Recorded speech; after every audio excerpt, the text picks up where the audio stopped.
In recent weeks, unknown drones have been appearing more and more frequently over airports and military facilities.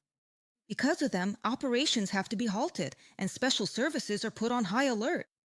The Wall Street Journal writes that Europe is living on the edge between the shadow of war and a fragile peace. Sabotage, cyber attacks, disinformation campaigns. Russia is using its entire arsenal. What could all this lead to, and how's the European Union planning to defend itself? Let's figure it out. Explosive packages, mysterious warehouse fires, damaged undersea cables. During the full scale war against Ukraine, Russia has repeatedly tried to destabilize Europe. Now the aggressor is actively deploying drones. Unidentified drones are being detected more and more often over military facilities and critical infrastructure in EU countries. You think? After the large-scale attack on Poland on the night of September 10th, when several Russian drones were shot down over the territory of a NATO member state, the Kremlin should have calmed down. But in Moscow, they listened to all the accusations and warnings and kept going. Now, for example, up to 3 unidentified drones a day are being detected just in the skies over Germany. According to the country's Ministry of Internal Affairs, these include both small commercial drones and groups of larger UAVs. For Russia and other adversaries of the West, including China, Iran, and North Korea, even small acts of sabotage can yield big dividends. After all, Moscow is bogged down in the war against Ukraine and cannot engage in open combat with NATO. Such incidents are part of an intensified campaign that Russia is waging against the continent because of its support for Ukraine. From a publication by the Wall Street Journal. Hybrid aggression. Not only Russia's involved, but also Belarus. From Belarusian territory, balloons and drones are launched into the airspace of neighboring countries. After weather balloons repeatedly caused airport operations to be halted, Lithuania even closed its border with Belarus for a month. But it seems that such measures had no effect on Lukashenko. On the night of November 11th, Lithuanian border guards shot down a drone and 8 balloons launched from Belarusian territory. The weather balloons were carrying more than 13,000 packs of smuggled cigarettes. All the cargo had GPS trackers attached, which the smugglers used to monitor the location of their packages. According to preliminary data, there were more than 13,000 packs of smuggled cigarettes in total. A drone from Belarus also flew into the Shelcheninkai district. Border service officers quickly used anti-drone equipment and brought the device down. From a report on the website of Lithuania's national radio and television company. In Belgium, there's also been an increase in cases of unidentified drones appearing over military facilities and airports. This has led several times to disruptions in their operations and even complete shutdowns. The chief of the Belgian Armed Forces staff has already called for all suspicious drones to be shot down. Although, according to him, this is not easy to do. The drones mostly appear at night, making them difficult to track. In addition, the Belgian army's resources to combat drones are still limited. Belgium's drone defense program is being implemented at an accelerated pace, and the corresponding plan will soon be presented to the government. Currently, Belgium's resources for countering unidentified UAVs, particularly detection equipment, jammers, and anti-drone weapons, are limited. If a larger number of drones appear over military bases, the military will shoot them down. The order's already been given. Such measures will be taken if it is safe and does not cause collateral damage.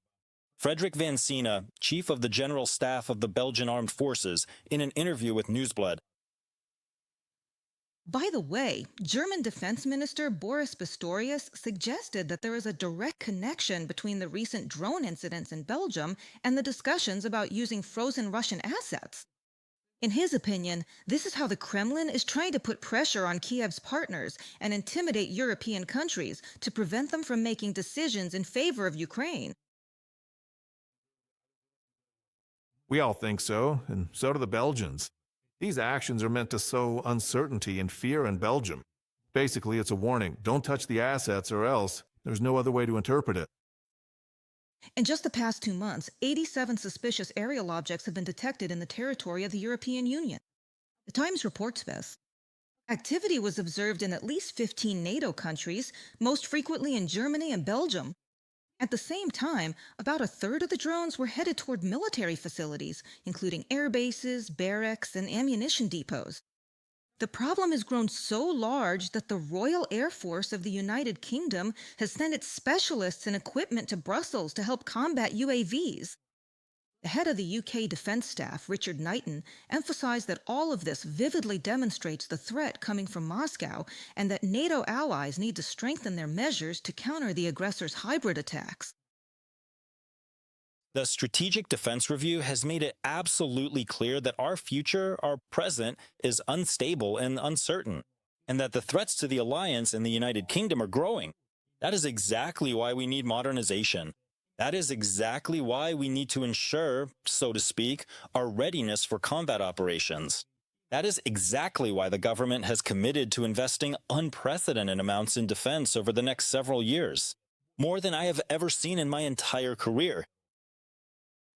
Ukrainian President Volodymyr Zelensky believes that the Kremlin is testing NATO's boundaries for strength. In an interview with The Guardian, the head of state warned that Russia could launch new aggression against one of the European countries even before the war against Ukraine is over.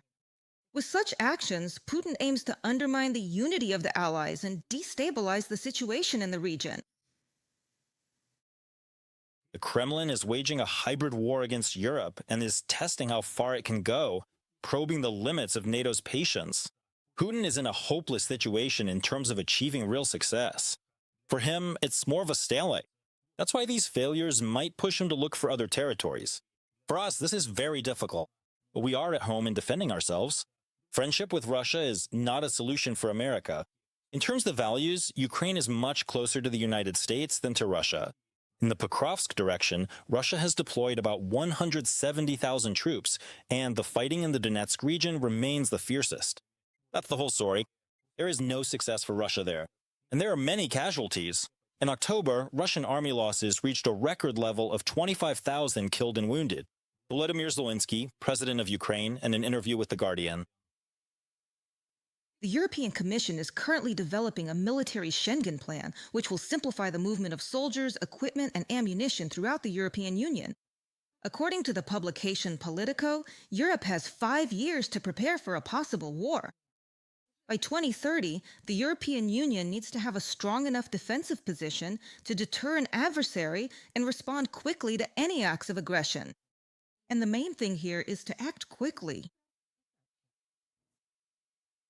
The EU's executive body is also urging countries to make joint arms purchases and wants at least 40% of defense procurements to be made through joint contracts by the end of 2027. Currently, this figure is less than 1.5%. The roadmap also sets target indicators.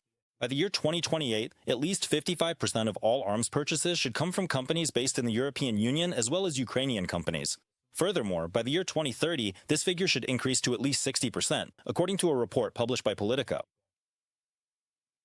Well, it seems that Russia has no intention of stopping and continues to test the patience of the West. Putin doesn't listen to warnings or demands. That means he will keep trying to intimidate and sow chaos. Strength and sanctions are the arguments Moscow understands best. And any statements of deep concern or attempts to negotiate are seen in the Kremlin as weakness.